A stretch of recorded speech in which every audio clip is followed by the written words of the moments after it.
Welcome to the 30-minute hour. It's the personal development podcast for the seven-figure entrepreneur who's looking to level up and become unstoppable. I'm your host, Eric Twiggs, your procrastination prevention partner, and I've conducted over 28,000 coaching sessions with seven-figure entrepreneurs. So my co-host, you know him as Ted Fells, the super CEO, the business strategist extraordinaire. He is not joining us this episode. He is out attending a conference. We certainly wish him well with his efforts there. But today we're going to talk about three big marketing mistakes that entrepreneurs make. You definitely want to lean in, see if you're making any of these three big mistakes, because I just believe sometimes it's great to know what not to do, right? If you really want to get to the next level, what do you need to stop doing? And what are the things not to do? So we're going to get into that. We're going to answer the question of what are the three big marketing mistakes that entrepreneurs make. All right.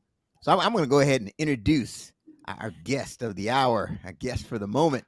He is, and I love this, he is a professional figure outer. That's right. He's a professional figure outer.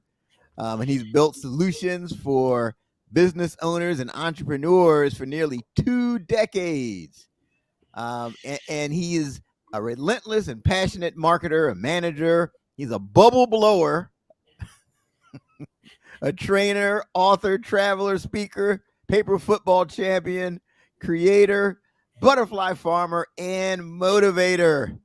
Please join me in welcoming to the 30-minute hour podcast, Jeff Brown. Oh, I'm not supposed to do that. Hey, how's it going? Oh, fantastic! So we've actually on the audio version we've built in applause. So then I'll fitting right in. Noise after we introduce you. So Jeff, I have to admit, like that is one of the best intros that we've gotten from a guest so far. It's attention grabbing. That's kind of the point. Absolutely. Everybody's glued to their computer screen and listening in intently. You got to tell me, like, what exactly is a professional figure outer? Where does that come from? You know, it came out of necessity. My particular passion, I love the solopreneur, the entrepreneur, the person who's absolutely insane because they do this for years and years before they ever make a dollar. It's strictly a passion game for them. And when you work with somebody who's building something from the ground up and you join them as the foundation is still drying, you end up having to change hats with them a whole lot. You know, I've had, I think one of my absolute favorite examples, I had a client that had been around for about 35 years. And so he said, I want you to do some digital advertising. I know I need to do some social media stuff. And I said, okay, great. I just need you to send me your logo. And he pointed at his shirt and he's like, yeah, this is it. I was like, that's the only version of your logo that you have? And he said, yeah, I just call up the shop every time and they print up new ones. It's like, okay, all right. So we had to change it. Like, how do we get a digital logo? And he's like, can't you just take a picture of it? I'm like, oh my goodness. No. So wow. It just always ends up having to be that element where you've got to figure out one piece, something's not plugged in the way that it needs to. And it just became part of the game. You got to figure out how to meet clients where they are and figure something out. But I think that there is a need for a professional figure outer, especially you get people at different stages of their business. And a lot of times people, they get into their business because they're good at doing a specific thing. Like they're good at fixing cars, they're good at whatever, but they're missing some of the marketing and some of the other things, right? Right. And they would do it if only they knew how. They just... You know, they need to pull along somebody, but every single time that I've done something like this, actually, I do have a few clients that we don't even have an active contract. They just call me up when they're like, "Hey, I need a graphic for something," or "Hey, what's Instagram again?" Like it's putting those pieces together wherever's needed. I mean, that's the part. Right. I mean, nobody's going to be that stuck up to say no, especially if you got cool people. Exactly. Well, good. So I want to give people kind of the backstory perspective. So when you were at Middle Tennessee State University as an undergraduate, what was your vision for your career at that time? Dude, it was completely left field from where it was. I was actually in finance. I was going to do insurance, and it was right about the time that Obamacare was being rolled out, and there were so many people that were diving out of health insurance. So I was going up in competition against 35-year veterans. And I was Mm. like, no way I can do this. And I wanted to make money. I wanted to figure out how to get into that industry. But this was also in the middle of the recession. And so it was a nightmare. And after about my 40th interview, I Oh, just said, okay, I've got to back off of this. And so completely shifted gears. Still made some great connections in that area. I still have some very, very good friends that work in the field. But I was just thinking, business. I started in music and then moved around and landed in business and said, I know I want to do this. I just don't know what to do. And then finally somebody challenged me and said, okay, what do you actually like doing? And that's when marketing started. hmm. Now, I mean, were you the person that was like always selling T-shirts, had the lemonade stand? Were you kind of that type of person coming up, or did it just come to you I over time? Yeah, I almost got kicked out of after school care. We had a program at school at the school that it was still on site, and I created a little shop because what kid doesn't get pencils, or at least back in the old days. Uh, so we would get all these pencils. I had for the older people, I had the Pogs, and just had all these things. We would get the same present for everybody. So I just had these massive collections. I was like, I'm just going to sell these pencils for a dime a piece. And then it started developing, and I had partners. Like, I actually expanded into partners, and we actually started making more money. And the next year, the next Christmas, I ended up getting like this Pog custom maker where you put the sticker in and you punch the photos. So we started doing custom Pogs. It was just this expansion product. And at the next point, I was going to buy my warehouse, and we were heading up that way. But then, yeah, just one day somebody came in and threw a fit. And so I got shut down. And yeah, I'd say I'm in my, oh gosh, 25th, 30th business. Just needed the Yeah, one to take off, and then 24 more failures, and then where I am now. So yeah, it's always been that way. yeah, yeah. So if you could go back and talk to your undergraduate self back when you were at Tennessee State, knowing what you now know, what advice would you give to your younger self? I'd say heart over head. Hmm. It's really easy to look at the dollar signs, or to look at the salaries, or to say this is the best industry to jump into and be like, yeah, I can learn how to run a financial calculator, which finally struggled through the class enough to learn how to do it. But at the end of the day, it was one of the best things that my mentor told me. She said, look, what do you want to do? Like, if you get to pick your day, regardless of the money, what do you want to do? I was like, man, I want to work with small business owners. They're crazy in the best kind of way. And I love helping them. Like, they make the best burger in the city. I want to help them. And so I go back to that kid, and I have a feeling in 10 years, I'll probably come back and tell myself that now, because it's been a hard lesson learned along the way, is go with the heart first and then use the head to justify later. Because Hmm. that passion, it's such a cliche phrase, but when you do something you love, you never work a day in your life. It's so cliche, but man, it is so true. You'll go those extra 9 miles for a client whenever you just simply enjoy the work. And even when you have bad days, even when things are crashing, you still love what you're doing. I wouldn't trade this for anything. I think that's important. Like, it does sound like a cliche, right? But I remember I had somebody I was working with, and he got sold this idea of buying into this franchise. Oh yeah, it's plug and play, it's turnkey, you'll make money.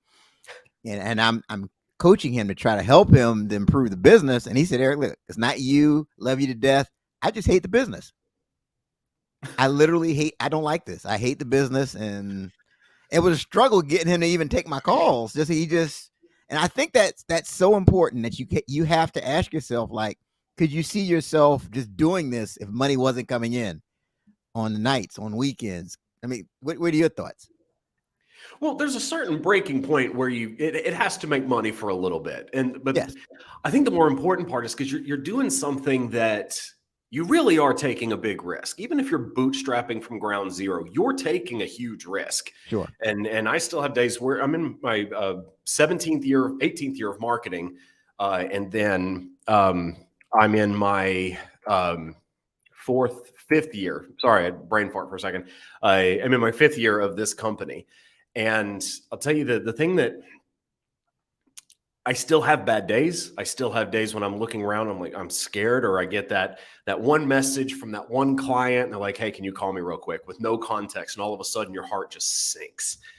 I still have those daily. I still wonder, are we still going to be okay in a year? Am I still going to have this team? Do I have to lay people off? And then even on your up days, you're like, okay, well, how long is this going to last? It's the passion of it that carries through those moments. Sure. If you hate what you do, you're going to look at those moments and say, okay, well, it's the edge of the cliff. What if I just jump? It just has to, it's an integral part. Otherwise you have golden handcuffs and you're making gazillions of dollars and you hate your life. Like there has to be a balancing point between the two, or else you'll never be happy doing what you're doing. Totally agree. Totally agree. So yeah, definitely. Yeah, I think focus on the passion. Find something that you genuinely enjoy, like we're saying. So you're the founder of Box 6 Marketing. That's the one. Let's talk about that. Like, sure. What's your mission? Who's your target audience, and how do you help them? Typically, the owner operator is still active in daily life. I will actually deny clients that earn over a certain income amount if they have too many employees, because we want to work with a very, very specific group of people. Now, I will consult with them and help them hire their own internal marketing department, because once you're making over 10 million a year, that's really what you need to have, your own department. You don't need to be outsourcing to an agency like this.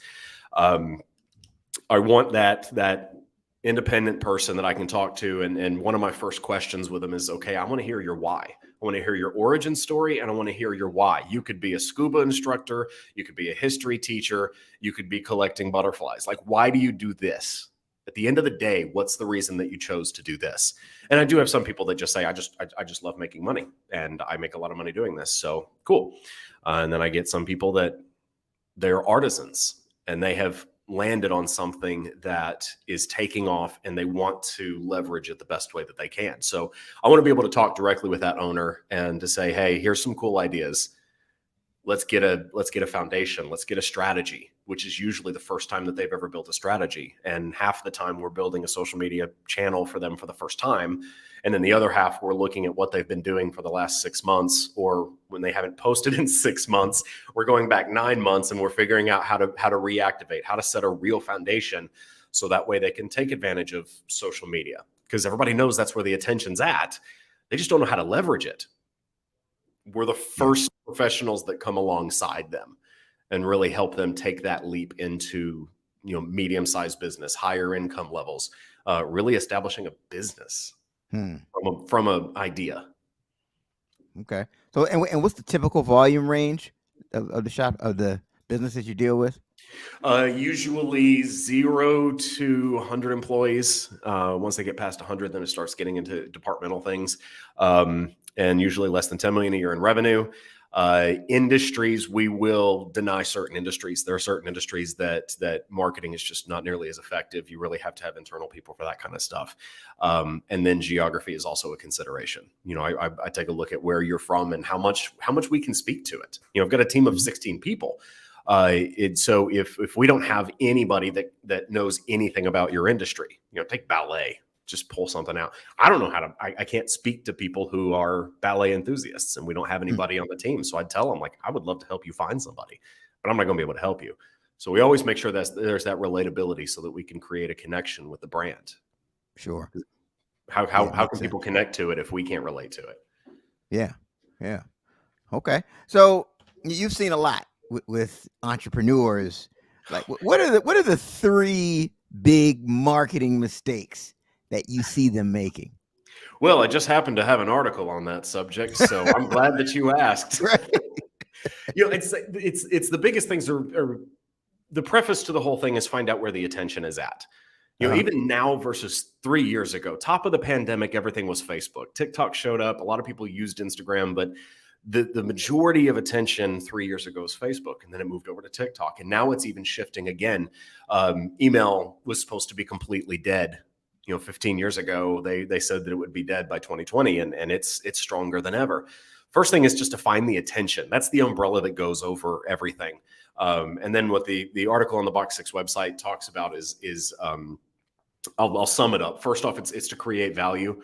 If you're treating customers like a vending machine, then nobody's going to be listening to a word that you say. You provide solutions. I think the best example is the used car shop. They $289 a month and 0% down for 6.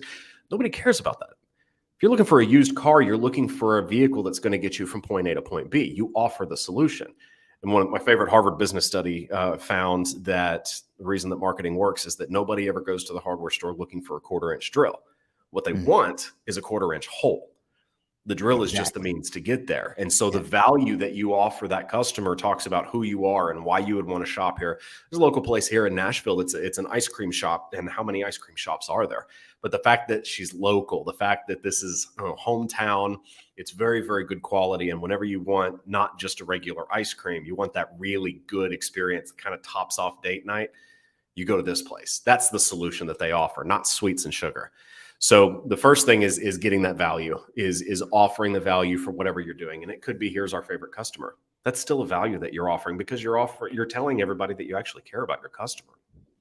So you're saying, so the typical entrepreneur isn't creating that value. They're just I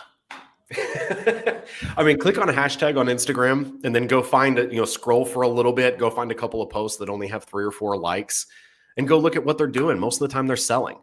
Yeah. Imagine you had the friend that every time you talk to him, and you might actually think of somebody when I tell you this, so just don't name anybody. I don't want to get you thrown out. I'll keep it to myself. Okay, good. So you get that friend, and every time the phone rings, you look at it and you're like, oh, they're going to want something. We're not going to talk. They just want something. Transfer that over to social media. By the way, social media.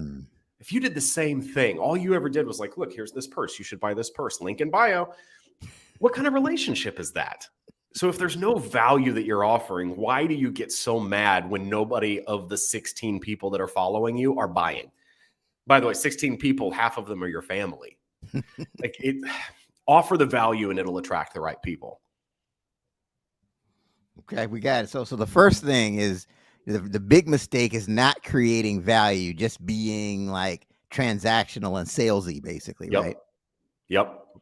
Okay. Yeah. The second thing is the originality. A couple of years ago on the Facebook side, it was just sharing everybody else's stuff.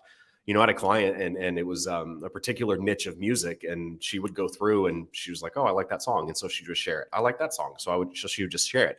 And the entire content of the page was everybody else's content. And she said, well, isn't that good for the page? I was like, no, it's good for everybody else. Because in Facebook, all the view counts and the watch time and all of that stuff was going back to the original creator. We got a little bit away from that with Instagram, but now TikTok with duets, they're pulling it back in. I'm not saying don't ever share original content, but what works so much better for attracting your community is if you see something that you like, or if you hear a message, or, I've never heard anybody talk about my crocheting that way, then take the idea and be inspired by it. Create your own original content. If you read an amazing article that talks about customer service, then say it in your own words. You can do that without plagiarizing, but that originality is all going out from your side, and it's going to have that touch of your own heart and that touch of your own passion that goes in. So don't steal everybody else's content, create your own stuff. No, so that's the original, and that one's not my favorite. The next one, the final one is my personal favorite, and it's I say probably 75% of the consultations that I do almost end up going the exact same route. It's the assumption that everybody is staring at you, just waiting to judge you. I had a conversation last week with a financial analyst, and he said, I know that I need to be putting stuff on social media. I get slack for it all the time. I said, well, why aren't you doing it? He said, because I'm scared. Like, okay, well, why are you scared? He said, I think somebody's going to look at my content and they're going to think that I'm an amateur. They're not going to think that I'm a professional. Like, dude, are you a professional? Yeah. Okay, so then just start putting it out there. Let me rephrase the question for you then, scared buddy. If I told you to go put out 1,000 pieces of content, are you still going to be scared by the end? He goes, I don't know, maybe. I said, do you think it's all going to be good? If you put out 1,000 posts, are they all going to be good? He's like, no, there's going to be some really bad ones. I said, okay. Well, let's put this out into the algorithm. Let the algorithm figure it out. The more plays, the more likes, the more watches a video has, the more exposure it gets. And the bad stuff is going to get less. So the junk, the sediment just sinks to the bottom anyway.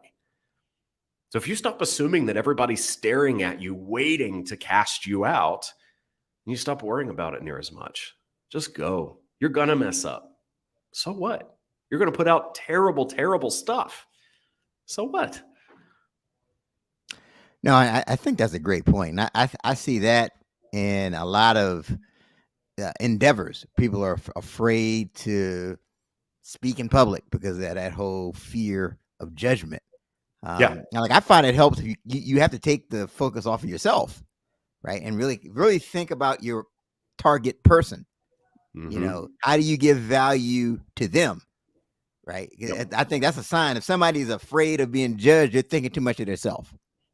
Yeah. It is a servant mentality.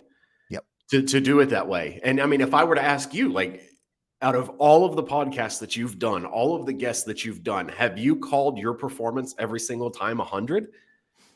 I'm sure that you don't like everything that you've put out there, but the more that you think about everybody who's watching, as opposed to, oh gosh, my podcast numbers need to be up. I need to up my download count. I stumbled off of my single point here. We veered. We went over time. Whatever. You'll obsess over it because you're not taking care of the people that are listening. I'm thinking about anybody who's watching live right now. I want them to get something great out of this. I want them to be freaking pumped and go post something after this. That's the idea. That's taking care of them. No, that's great. Great point. I mean, I heard a quote, and I think I mentioned it on here before, that like you'll never be nervous if your heart is on service, right? If you're thinking about the person that's in the audience and really adding value and leaving them better than you found them, that's the key. I like that. Yeah, that's a really good one. I mean, there's so many different areas that it could go from there. If you can't get over the fear, then do it scared. There's all those different. That's another one. Yeah, exactly. Yep. Yeah, we need everybody to get a pen and paper. Just start jotting some things down. So the good thing is, like, later we've got the segment called "Write This Down."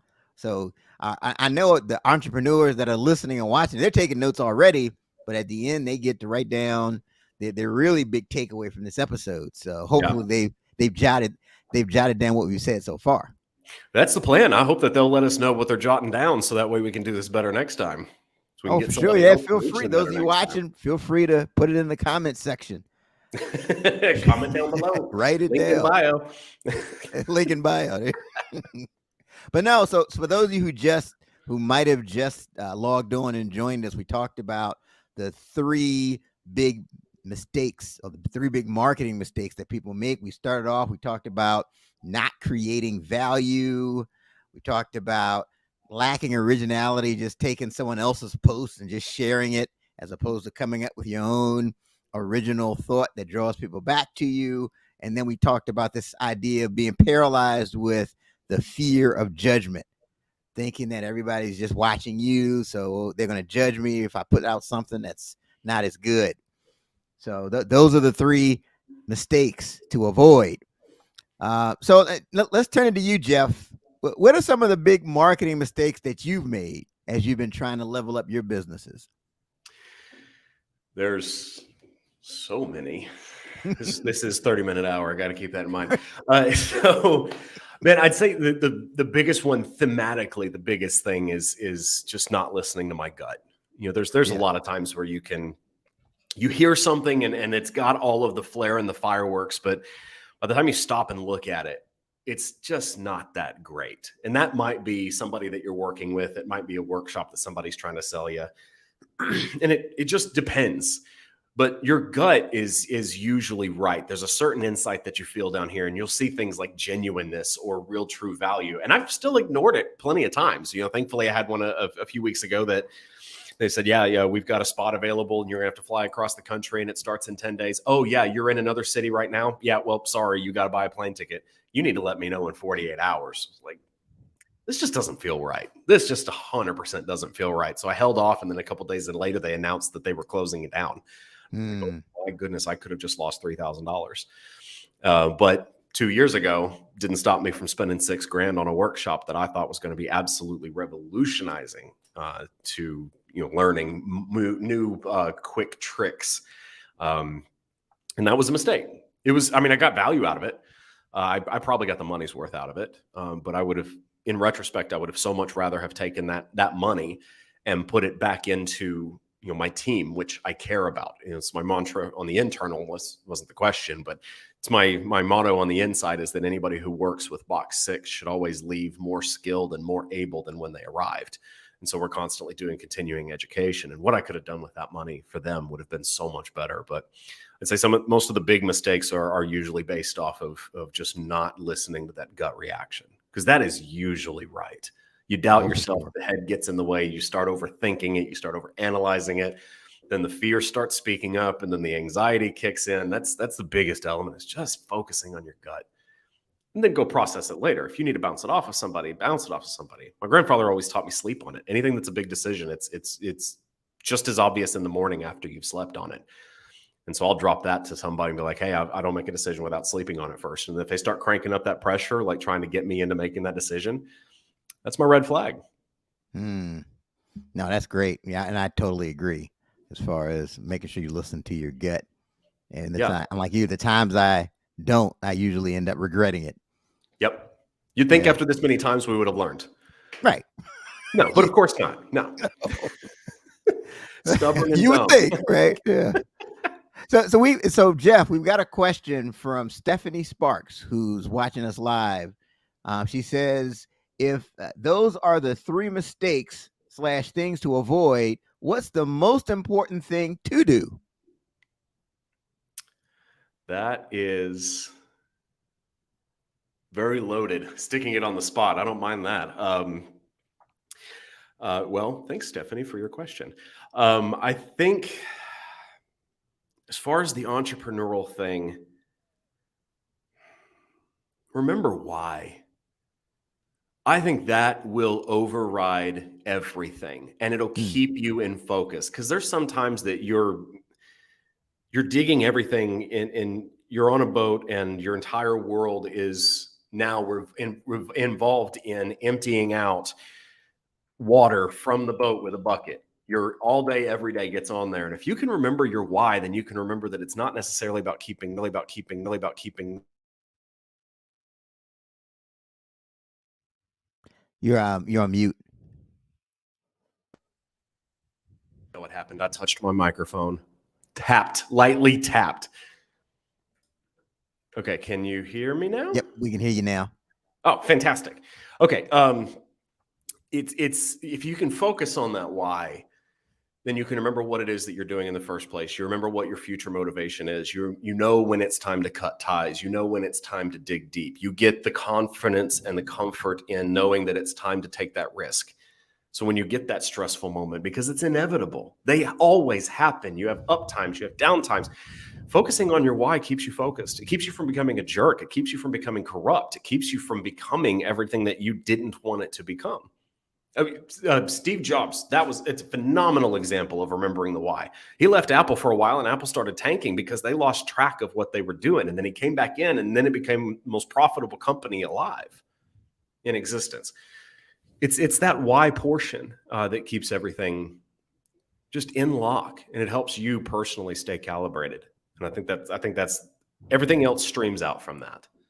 Good. Now everything streams from the why. And would you say also, even if you're looking at marketing, right? If you're starting a marketing campaign, knowing why you're doing it, what are you looking to accomplish? Are you looking for impressions? Are you looking for what's the specific outcome of the marketing from that standpoint as well? Yeah, I think it guides the terminology. I'd say it guides your KPI. Whatever that key performance indicator will fluctuate in time. The data analysis, the data-driven portion of it will constantly move as your goal changes. I have some clients that I'm trying to get growth because they just simply need to be accessing more people. And then I've got some that they're accessing enough people-ish for right now, but there aren't enough people that are seeing them. They're not registering to the algorithm. And so you might have an audience of 20,000 people, but you're only getting 1,500 total reach per month. It means all those followers aren't seeing you. So those things adjust, and you'll adjust with those things in time. But the greater overall, in the marketing is do we say it like this or do we say it like that? Had 2 very different businesses at the very beginning of the pandemic. And one of them, we took the approach of, look, business doesn't stop running. You still need to be here functioning, possibly now more than ever. And they were much more professional, business minded. Then I had another one that was hometown, country vibe. The entire element was connecting with their people. And so they started putting out content. We said, look, we're going to keep putting out content because we know that you need it right now. We know that you need something to forget about what's going on in the world. And the why floods out into your message, into your brand. How do you want to be seen? How do you want to be represented? How do you respond to people? Are you a jerk to them because you've got a jerk vibe? Or are you super pro and use big fancy words so that way you establish your credibility? Yeah, the why is the absolute. It's the gasoline. The why is the gasoline. That's awesome. So Write that down. Stephanie, thank you for your question. Yeah, thank you. And again, those of you watching us live, send in your comments and questions. We'll look to get them answered here as well. So here's my thing, Jeff, right? Uh-huh. And I've been involved with a lot of other business ventures, but for some reason, you talk about biggest mistakes. I've had issues with niching down and being specific. It's like, yeah. I love that question. Let's talk about that. Go, help me out here. It's what is my issue here? Well, tell me a little more. Well, so like in other businesses, like my goal was to try to be a generalist, right? Get the message out to much. I guess it was a fear that maybe if I say I'm going to narrow it down to this specific demographic that I'm focusing on, that I'm leaving out other potential business. That was always kind of my concern. Yeah. And I'm just, even with this podcast, right? Yep. You know, the more we've niched down, the better things have gotten. Yeah. So can you talk to us with like what should we be thinking about as far as selecting like the target and really niching down versus being a generalist? I think there is a time and a place to become a generalist. And for nearly everybody, especially anybody who's starting an idea, that time is not now, period. Yeah. You even look at some of the major brands, Apple, and I'm just going to keep going Steve Jobs that route. Just obviously hello. There is a time to generalize, and that's what they're doing now. They're creating more and more iPhone models. But remember the first, what was it, seven generations of iPhone? I might be wrong with that number. First 7 generations, this is the iPhone. This is what you get. They weren't trying to niche down the iPhone. But now there's 3 different kinds of watches. They opened that generalization up, but the first gen of Apple, the Apple Watch, you remember, was focused on fitness. This is just for people who are out. You don't want something to accurately track your steps and yada, yada, yada. Someone who gets really, really scared that they're going to niche down too far and the pool is too small simply does not understand how big of a number 8 billion people is. Mm-hmm. If you took a marble and this represents 1,000 people, you're still not going to fathom. It's really hard for us to do. So the more you can niche down, then the more appropriately you can talk to the people that you're trying to reach. Things like social media algorithms will lock into that, and they will seek to bring you the right people, as long as you give them the right context. If you try to reach everybody, then you reach nobody. It's the exact same thing. So the more specific that you can get, you will find those people. Now you're sifting through a lot. Part of this is like shopping at Dollar General. Like you've got to sift through a lot of stuff that you don't want. Oh, but that golden nugget, baby, it is so worth having. And then you have that demographic. You've got those people attracted in. And then as you get bigger and bigger, you'll have more resources to expand into other areas. Somebody's been doing it more so for the last probably 5-10 years. Dave Ramsey.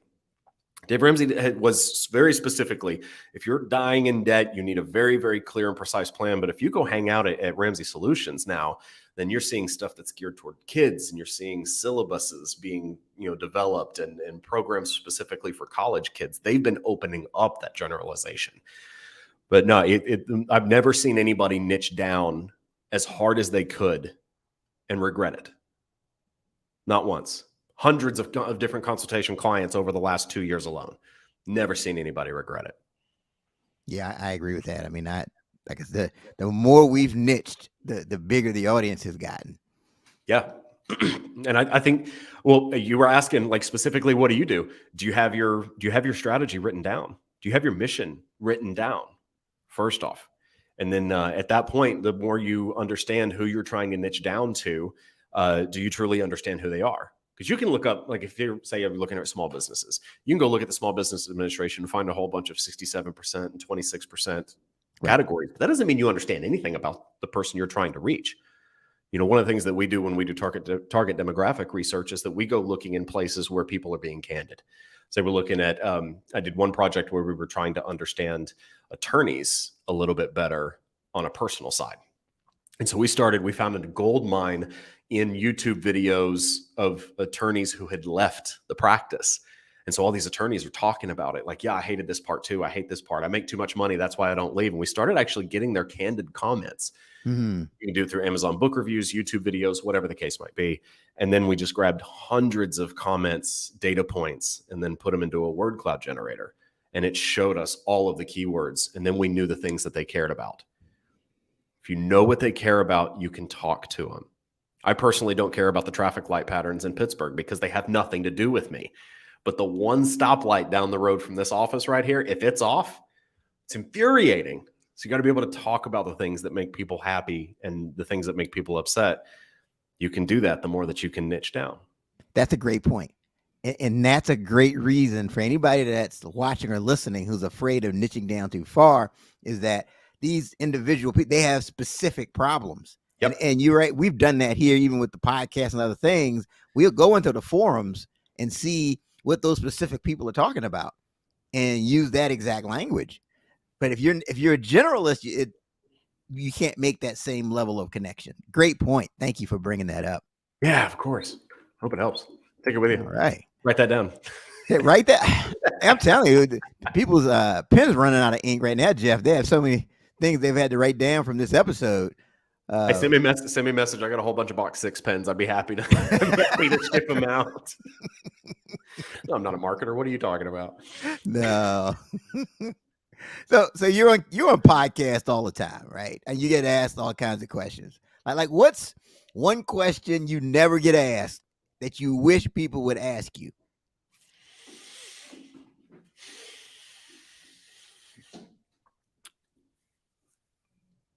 I'd say the biggest question that I love, either podcast or client or anybody, because if it's not obvious by now, I just simply love doing marketing, love meeting these people and talking to them, and especially more one-on-one.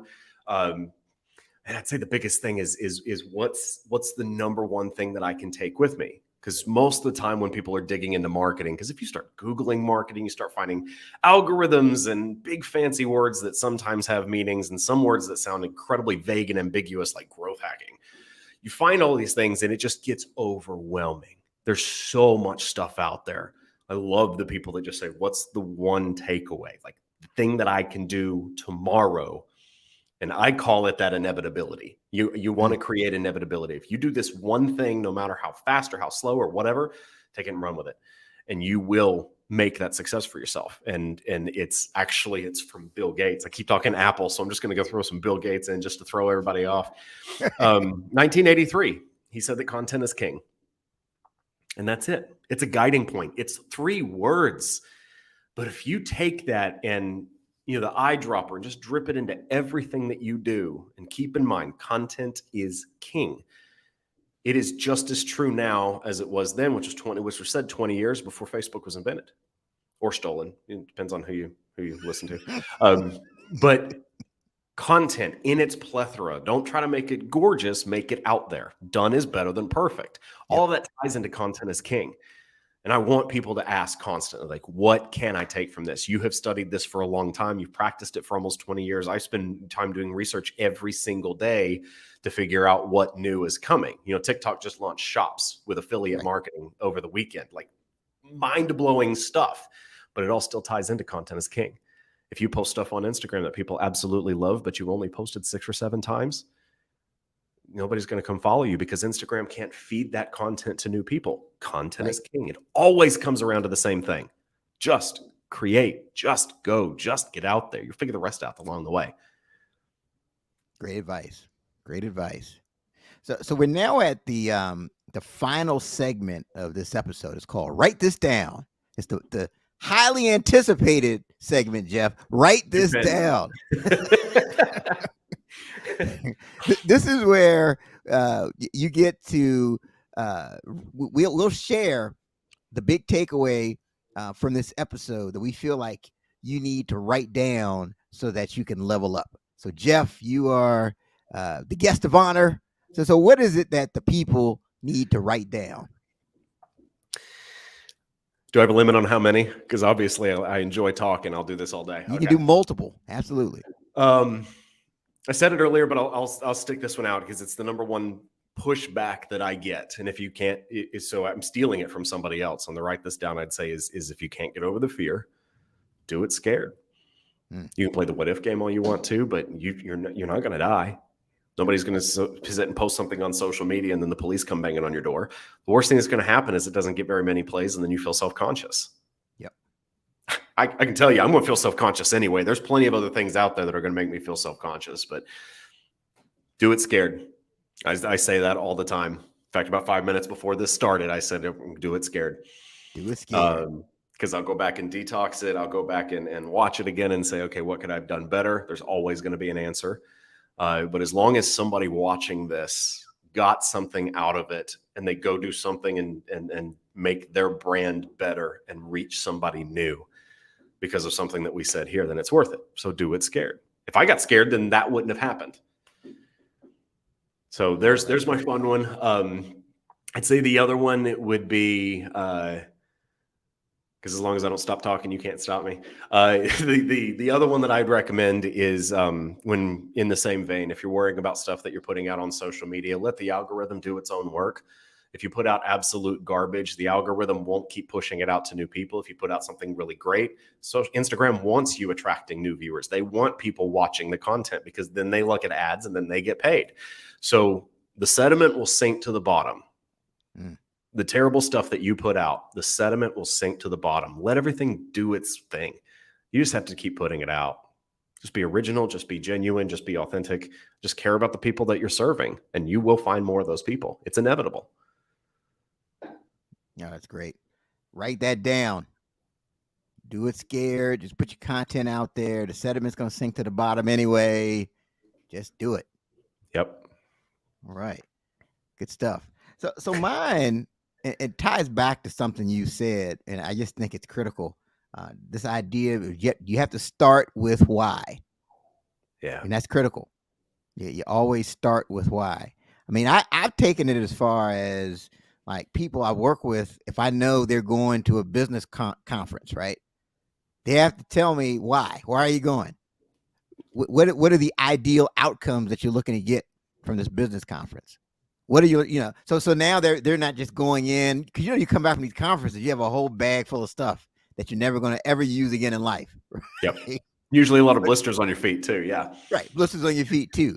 But if you can be intentional by starting with why, you make better use of your time, and the chances of you making that key connection that you need to make go up because you know that that's why you're there. Yep. And the same thing with marketing. We already said it, but you definitely need to know what's the purpose of your marketing. You need to go in with a strategy. You need a Jeff Brown in your life to help tighten up your marketing and really make sure that you're doing things intentionally. So that is, Jeff, I'm so glad you brought that up because I just think that's the key to success in business, marketing, life, you name it. Start with why.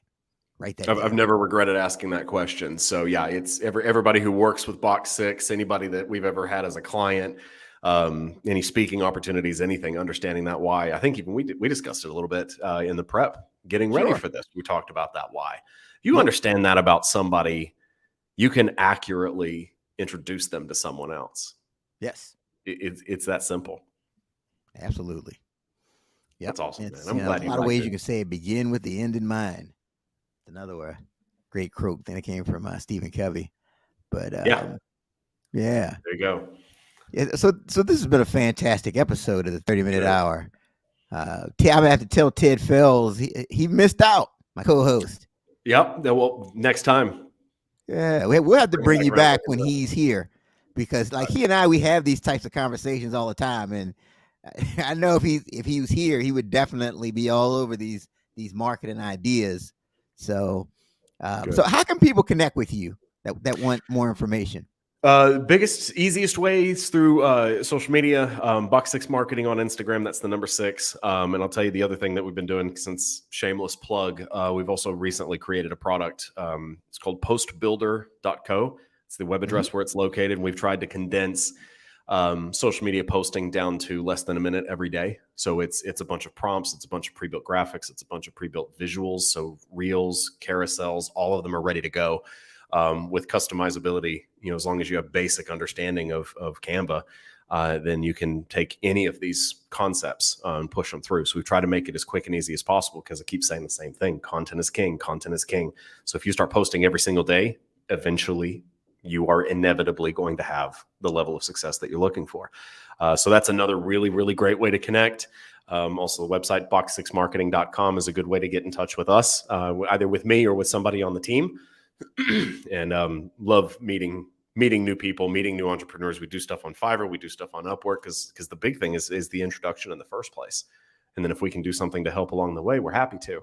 But I'd say the best way to get that regular flow of here's some new, valuable, good information, follow us on Instagram. It's the easiest way to get connected, at Box6 Marketing. At Box6 Marketing. And that tool sounds extremely useful. We could certainly put it in the show notes so people have that information and they can access that. Yeah, that'd be great. In fact, if anybody wanted to, they can use free month on checkout and get that first month free, so they can go try it out and test it and make sure it's going to be usable for them. Excellent. All right. So Jeff Brown, thank you again for sharing everything you shared on this week's episode of the 30-Minute Hour podcast. And don't forget that you can listen to this in addition to watching on our streaming platforms. You can also listen on Apple Podcasts, Spotify, any of those other podcasting platforms where you like to consume podcasts. But that is our time for this week. And until next time, have a great one.